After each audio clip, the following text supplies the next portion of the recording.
Hi everyone, my name is Samantha. I'm from BookLove, which is a multicultural travelling book carnival. And we are travelling the country to lots of different schools to help bring some amazing books that represent all of us into your classrooms. So when I tell people what I do, a lot of the time, one of the first questions people ask me is, why are you doing this? And what inspired you to do this? And the answer is really simple. I've always been very, very passionate about people and who people are and where they come from and what's their background and what's their story. And I used to work in television. I used to make television programs and I used to try and help to cast television programs. And that really means I used to try and find families and people to participate. That was a big part of my job as a casting director. And I was always drawn to black people, brown people, people who wore hijabs or people who wore turbans or who had dreadlocks, because I wanted to hear more of those stories and I wanted to see more of that represented on television.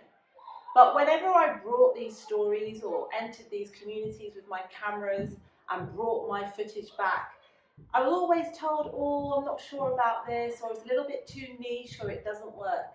And for years and years and years, I struggled with that and I battled and I wanted to really express my own culture through the programs I was making and my communities. But it wasn't encouraged. It was very troubling and it was very upsetting, and I just battled away and I would hope that eventually things would get better. It really didn't, in fact, and it did remind me of when I was growing up myself in 1970s, 1980s Essex. Back then, it wasn't very dissimilar to how it is now. I mean, obviously there have been lots of improvements, but in terms of representation, it was pretty minimal, if not absent back then. And I went to quite a privileged private school as a child in Essex. My mum was from Barbados and she was very aspirational. And she believed that by sending me to a private school that it would perhaps give me a bit of a head start in life. And in many ways, maybe it did. But one of the things that I do remember very, very clearly about my time in private school there was when I wanted to participate in the school nativity and I wanted to be an angel, I was told that I couldn't because I wasn't blonde and because I wasn't blue-eyed. And after that, my mum took me to Barbados, and my mum is no longer with me. So I often now, as an adult and as a mother, wonder if that move from that school to the Caribbean, to Barbados, had something to do with some of the discrimination that her mixed race brown child was experiencing in the 70s. But she's not here now. But she's definitely left something with me, because that urge and that desire and that need to express my culture and other people's culture is really, really close to my heart. And that really is how BookLove started. So I didn't come into the multicultural BookLove carnival with the intention of becoming a bookseller. I've always been drawn, like I said, to multicultural content. And when I became a mother myself, I wanted to give my children my own interpretation of a good head start in life, which was them having a very clear idea of who they were and where they came from.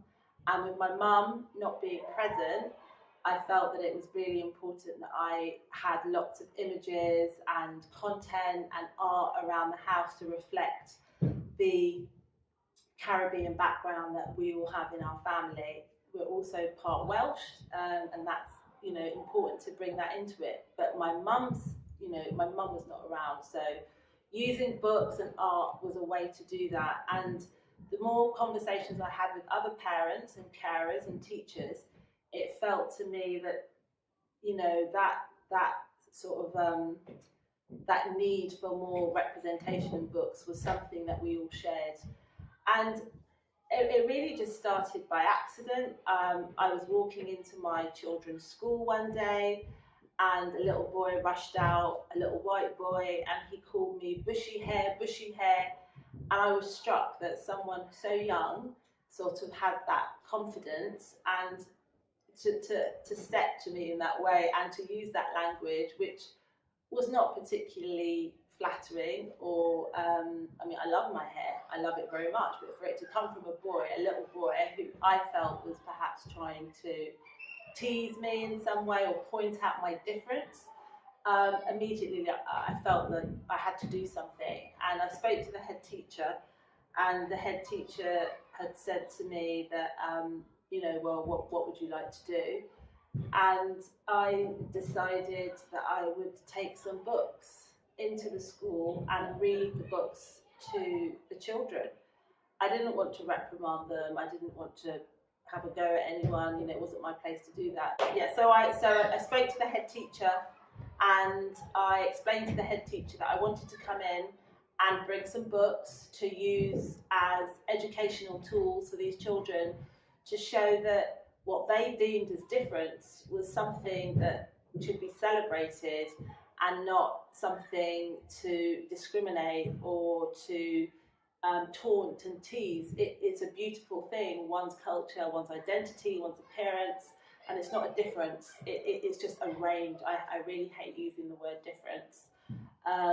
So it was a really successful exercise. So I took a book in and I read a few. One was about celebrating hair, and it was a success. And from that moment onwards, I really had this really strong urge to go back into schools and, I suppose, devote my life to working with not just children and young people, but even adults, grown-ups, to help them find the resources that they need.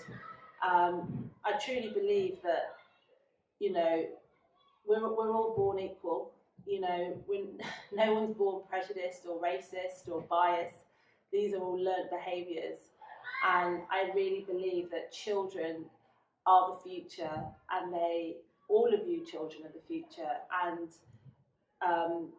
they are the ones that can make the change, and the future lies with them. And I feel very strongly that if we can build a community of young people and children who are tolerant of each other and understand each other's cultures and backgrounds, that they would grow up to then be more tolerant and accepting individuals as they go through their life. And I really believe that books are the tool and the vehicle by which to do that. So, I brought a selection of some of my favourite books. There are not many multicultural books out there. We've probably seen a massive increase in books being published compared to the rates at which they were being published maybe 4 or 5 years ago. In the last 2-3 years, it's been a really big burst. So there are more now than ever before, arguably, I think. And I've brought a few of them here today. And this one in particular is Silent Night. It is a Christmas story. So not everyone celebrates Christmas. But for me, what this book I got particularly excited about it because there was a black angel. And when I was told when I was little, at the age of 9, that I couldn't be an angel because I wasn't blonde or blue-eyed and because my skin was brown, I was like, well, yes, I can. And I think, a book like this can really drive that message home, that, you've got a black Mary, a black Joseph, and a black angel. And, children have to believe that they can be anything. And they have to be able to see these reflected in the books and in the content and in the programs that they're watching. If they don't see these images, they will believe that they can't be these things. And it's all about you can't be what you don't see. And I really believe in that message for both adults as well. It's never too late to pick up a book and read about your own culture or read about your own community in a novel or in a non-fiction book. Also, another really popular one is Love Thy Fro. So again, self-love, loving who you are, being proud of the skin that you're in. The story of the Windrush.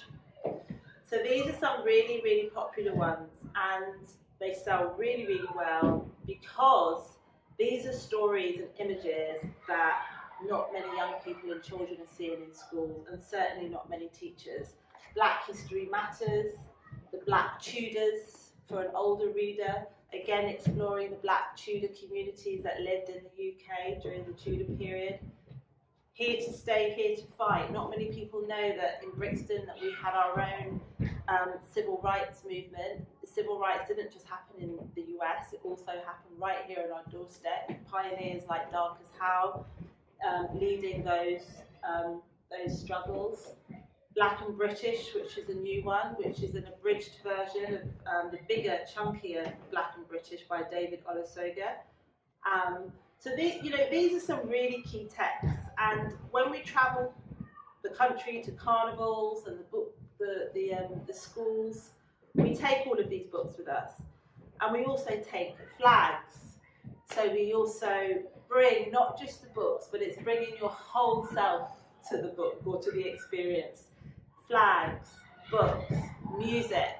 It's all about being represented and feeling like you're part of something, and that's what the BookLove Carnival is really all about. And I just want anyone watching to really think about that, because never compromise who you are. Never try to forfeit what you believe in. Always find your voice and always speak from the heart. And if you have doubts, speak to a grown-up, speak to someone you trust, but always follow your gut and always follow your instinct. And know, whoever you are beautiful and you are perfect just as you are. And as you go through life, try not to let anyone ever dampen your spirit, because your spirit is your fire and is what keeps you going. So thank you very much for listening, and yeah, join us at the carnival. This is booklove.com.